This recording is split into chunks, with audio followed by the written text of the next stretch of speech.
चलो बनाओ इस क्वेश्चन को।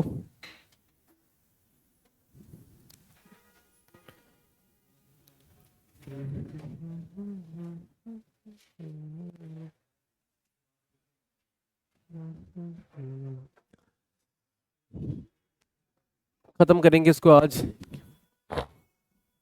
क्वेश्चन नंबर 9 कहा गया है कि given a linear equation in two variables. एक इक्वेशन ये वाली दी गई है, और which of the following linear equations along with the given equation forms a system of linear equations having no solution. यानी कि मतलब ये हो गया कि ये वाली जो इक्वेशन दी गई है, इसके कौन से साथ में इसका पेयर बनेगा जिसमें नो सॉल्यूशन का केस बनेगा। Please come. नो सॉल्यूशन का केस कौन सी वाली इक्वेशन के साथ बनेगा। और अगर आपको याद हो तो नो सॉल्यूशन में क्या है। नो सॉल्यूशन का मतलब हो गया क्या।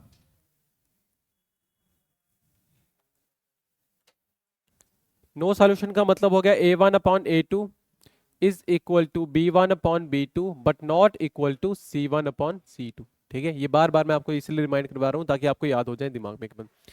तो सीधा सीधा अगर आप यहीं से देख लो तो 5x अपॉन पहला वाला तो है, यहाँ पे भी है x वाला, यहाँ पे ये माइनस है, ये वाला नहीं होगा। ठीक है, यहाँ पे ये वाला हो सकता है। ठीक है, यहाँ तो पहला, यहाँ तो आखिरी वाला, बाकी वो 16। चलो करके देख लेते, कोई दिक्कत की बात नहीं है।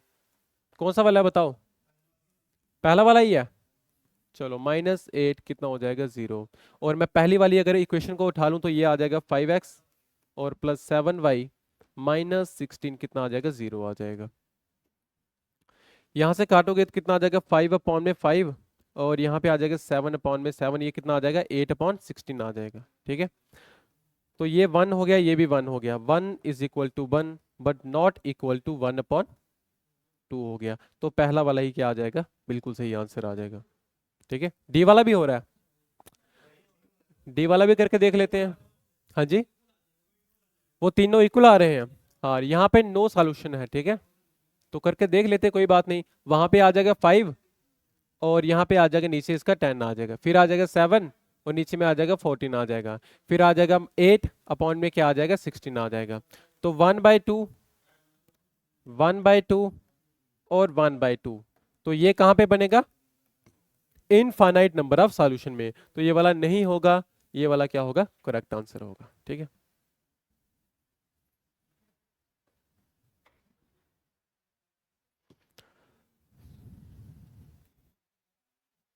फाइंड द वैल्यू ऑफ के for which the system of equations has a unique solution. तो यूनिक सॉल्यूशन कब बनता है, जब a1 और a2 क्या होते, इक्वल नहीं होते हैं। तो यहाँ पे इक्वल कौन सा नहीं है बताओ। दोनों इक्वेशनें दी गई हैं, बताओ जल्दी से k की वैल्यू क्या आएगी। हाँ, k की value 4x plus 6y -7 is equal to 0, पहली इक्वेशन। दूसरी में है 6x प्लस k प्लस 4 और y -21 इज इक्वल टू 0। ठीक है, तो ये इक्वल नहीं होने चाहिए क्योंकि यूनिक में क्या होता है, a1 और a2 यानी कि इक्वल में नहीं होना चाहिए। तो यहाँ पे आ जाएगा 4/6 और नॉट इक्वल टू कितना आ जाएगा 6/k+4 ये आ जाएगा। ठीक है, तो यहाँ से काट लो आप लोग। ये क्या हो गया,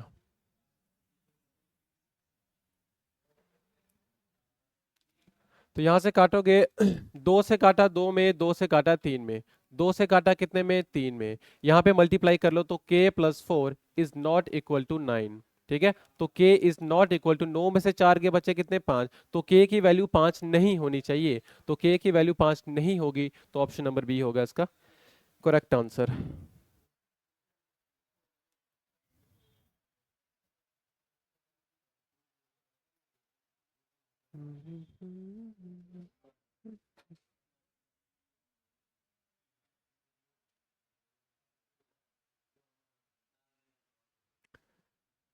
चलिए, for the following equations what are the values of a and b to have infinitely many solutions. Infinitely many solution क्या होता है बताओ जरा, तीनों क्या होते हैं, इक्वल होते हैं। तो बताते चलिए यहाँ से जल्दी से।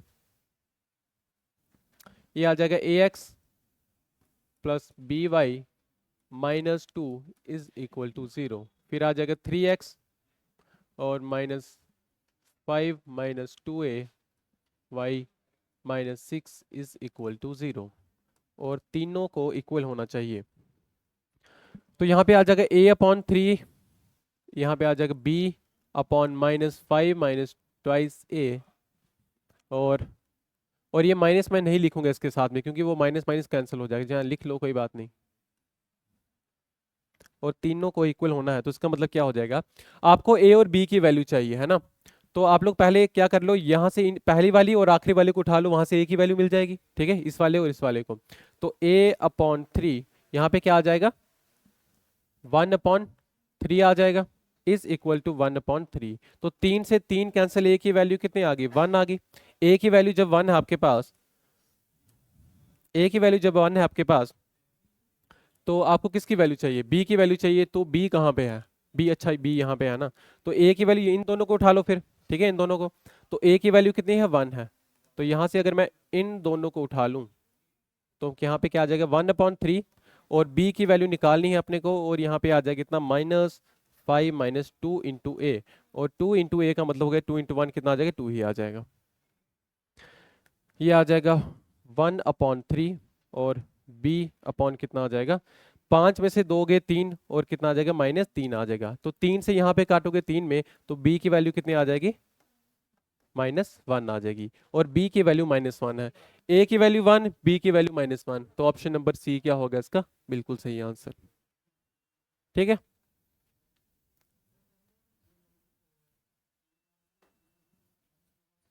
हाँ हाँ हाँ बिल्कुल लेने हैं, ये जो माइनस साइन इधर कट गए, बिल्कुल यहाँ पे कट गए तो कट गए, ठीक है।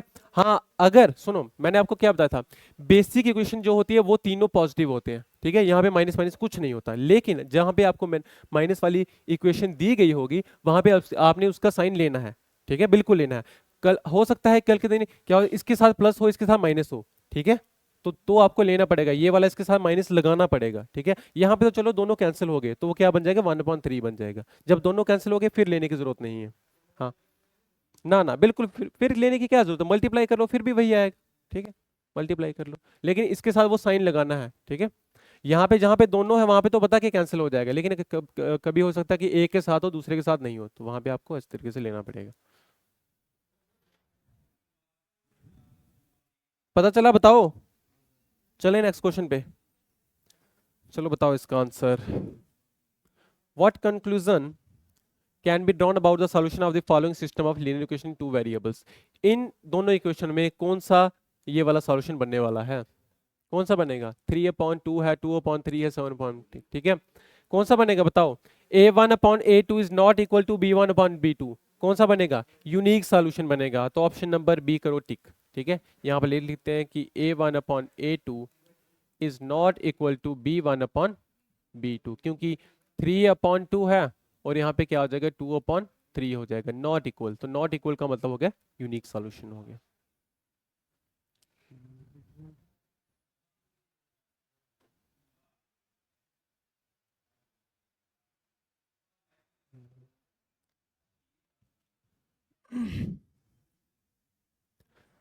The relation between k1 and k2 for which the system of linear equations k1x plus 3y is equal to 8 and 4x plus k2y is equal to 16 represent coincident lines। और coincident lines का मतलब हो गया infinite number of solutions, ठीक है। और क्योंकि जब वो ओवरलैप करती हैं तो उसका मतलब क्या हो गया अभी कि वो बार बार उसके कितने सारे कोऑर्डिनेट्स बनते जाएंगे और तीनों क्या हो जाएंगे, इक्वल हो जाएंगे। तो बनाओ इस क्वेश्चन को, कैसे बनाओगे,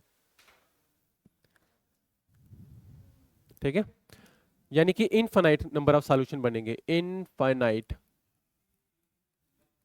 नंबर ऑफ सॉल्यूशन यहाँ पे बनने वाले हैं। तो इनफाइनाइट में क्या होगा, a1/a2 is equal to b1/b2 is equal to c1/c2।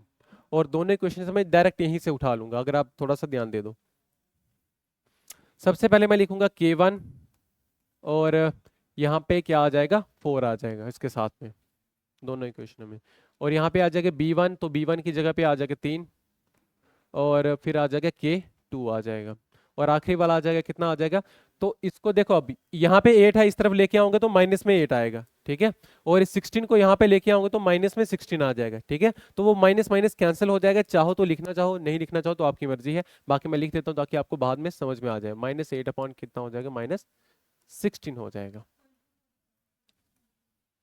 यहां पे बिल्कुल आएगा, इनफाइनाइट नंबर ऑफ सॉल्यूशन में क्या होता है, तीनों इक्वल होते हैं, ठीक है। तो आपको K1 और K2 का रिलेशन बताना है कि आपस में क्या है। सबसे पहले इनकी वैल्यू निकालनी पड़ेगी, तो मैं क्या करता हूँ, इन पहली और आखिरी वाले को पहले ले लेता हूँ। तो यहाँ पे क्या आ जाएगा, K1/4, इस वाली को, चलो यहाँ से ले लेता हूँ, ठीक है, इसको और इसको, तो कितना आ जाएगा यहाँ पे 1/2 आ जाएगा, इज इक्वल टू 1/2 आ जाएगा। 2 से काटोगे 2 में, तो K1 की वैल्यू कितनी आ जाएगी, 2 आ जाएगी, ठीक है। K1 की वैल्यू 2 मिल चुकी है आपके पास, तो K1 की यहाँ पे वैल्यू भर दो और K2 की यहाँ वैल्यू लेके आ जाओ, यानी कि इन दोनों को उठा लो और यहाँ पे क्या आ जाएगा, K1 की वैल्यू कितनी है 2 और 2/4 आ जाएगा, यहाँ पे कितना आ जाएगा 3/K2 आ जाएगा। 2 से काटोगे 2 में, तो K2 की वैल्यू कितनी आ जाएगी, 6 आ जाएगी, ठीक है। K2 की वैल्यू मिल चुकी है आपके पास, और आपको बताना है कि इन दोनों के आपस में रिलेशन क्या है। मुझे बताओ, K1 जो है वो K2 का कितना है, 3 गुना है, ये तो कौन सा रिलेशन बन रहा है, यानी कि K2 की वैल्यू कितनी है 6 है, और 3 इंटू 2 तो कितना हो जाएगा 6 हो जाएगा। तो पहला वाला ऑप्शन क्या हो जाएगा, बिल्कुल सही आंसर हो जाएगा। बाकी वाला करके देख लो, ये वाला नहीं बनेगा, ये भी नहीं बनेगा, इक्वल नहीं है, ये भी नहीं बनेगा 0 के इक्वल, तो पहला वाला ऑप्शन क्या हो जाएगा, बिल्कुल सही आंसर हो जाएगा। आया समझ में, बताओ भाई।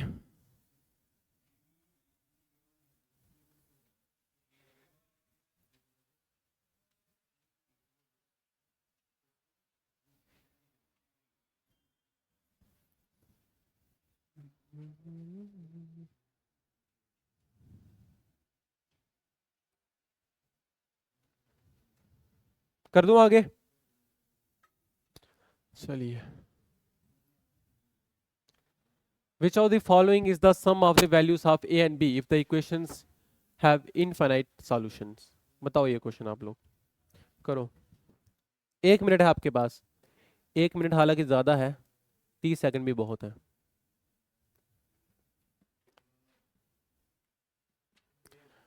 ए और बी की वैल्यू निकालनी है, सम निकालना है उन दोनों का, ए और बी का सम।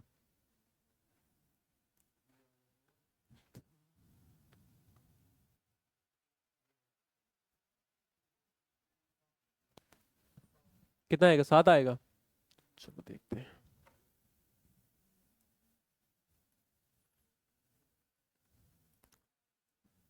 पहली इक्वेशन है 2x+y minus A is equal to 0, और दूसरी इक्वेशन है 8x+by माइनस 12 0, और इनफाइनाइट में तीनों क्या होते हैं, इक्वल। तो यहाँ पे आ जाएगा 2/8 y/b, सॉरी y लिख रहा हूँ, 1/b, और यहाँ पे आ जाएगा a/12 आ जाएगा, और दोनों के साथ में माइनस है तो कैंसिल हो जाएगा। ए और बी की वैल्यू निकाली, यहाँ से बी की वैल्यू निकाल लो, तो यहाँ पे आ जाएगा 1 और 4, तो बी की वैल्यू कितनी आ गई, 4 आ गई, बी की वैल्यू 4 आ गई, तो यहाँ पे भर दोगे, यहाँ पे कितना आ जाएगा 1/4 इज इक्वल टू a/12 हो जाएगा। 4 से काटा 3 में, तो a की वैल्यू कितनी आ गई, 3 आ गई, और आपको पूछा गया दोनों का सम, तो सम कितना आ जाएगा, सम कितना आ जाएगा a+b का, 3+4 7, ऑप्शन नंबर सी।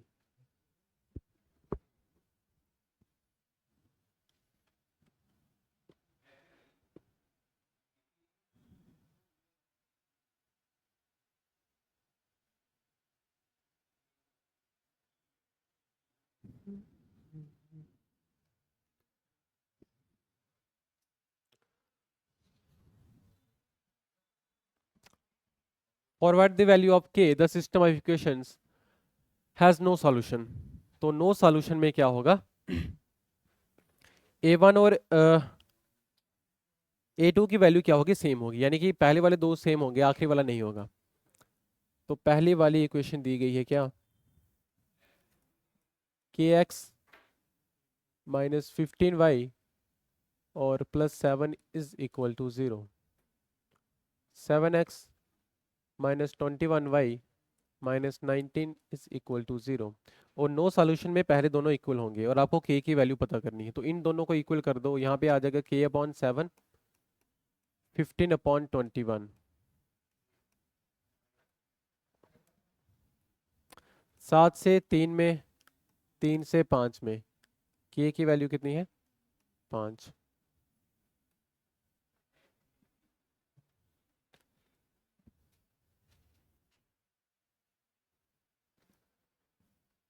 यहाँ पे भी के की वैल्यू फाइंड आउट करनी है और इनफाइनाइट नंबर ऑफ सॉल्यूशंस हैं, और इनफाइनाइट में क्या होगा?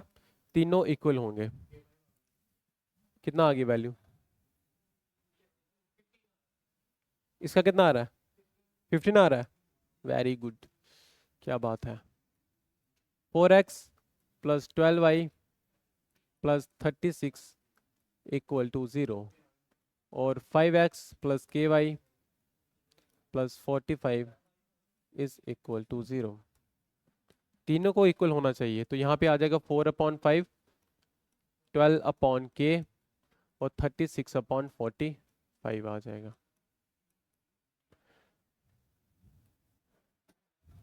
यही था, के की वैल्यू फाइंड आउट करनी थी। फिर तो आसान था, यहीं से आ जाता। 4 से काटोगे 3 में, और के की वैल्यू कितनी आ जाएगी? 15 आ जाएगी।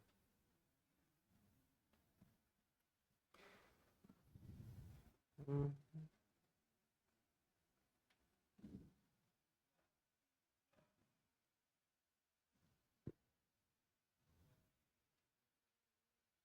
चलो आखिरी क्वेश्चन है ये वाला। बताओ इसका answer. Find the values of X Y and Z so as to satisfy the equations given below. तो इन इक्वेशन में एक्स वाई जेड की वैल्यू क्या होगी? कोई भी एक इक्वेशन उठा लो और उसमें क्या कर दो, तीनों को वैल्यू भर दो। पहली वाली उठा लो, तीनों प्लस में है, अच्छी बात है। 5 4, 5 4 कितने हो जाएंगे? 9, 9 में से 3, पहली वाली नहीं होगी। 5 4 9 3 12, सी वाली होगी, ऑप्शन नंबर सी। ठीक है, तो इसी के साथ खत्म, खत्म, टाटा बाय बाय। ठीक है, पहली वाली पहले हमने थोड़े से कम क्वेश्चन किए थे, अभी हमने कर लिए, तो यहाँ से जरूर क्वेश्चन आएगा लेकिन। ठीक है, और आपको बना लोगे आप लोग, सब आता तो है आपको। ठीक है। हम्म।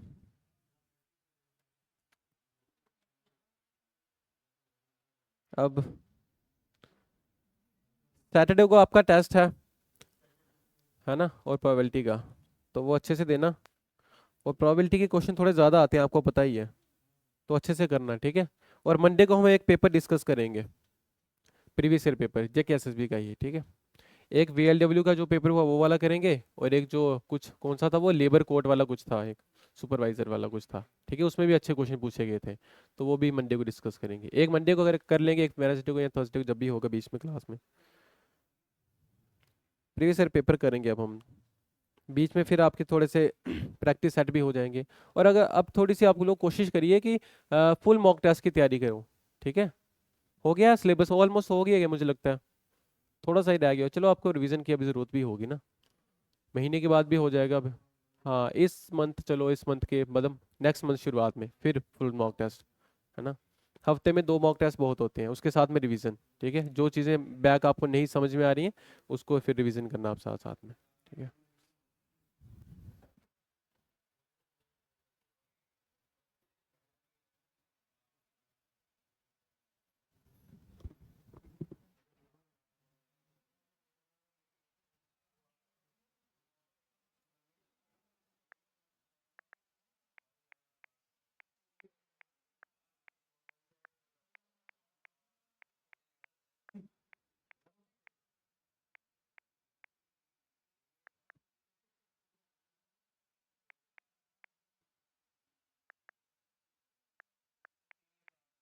हाँ, मैं थोड़ी देर में पीडीएफ, बस अभी थोड़ी देर में आपको सेंड कर दूंगा पीडीएफ।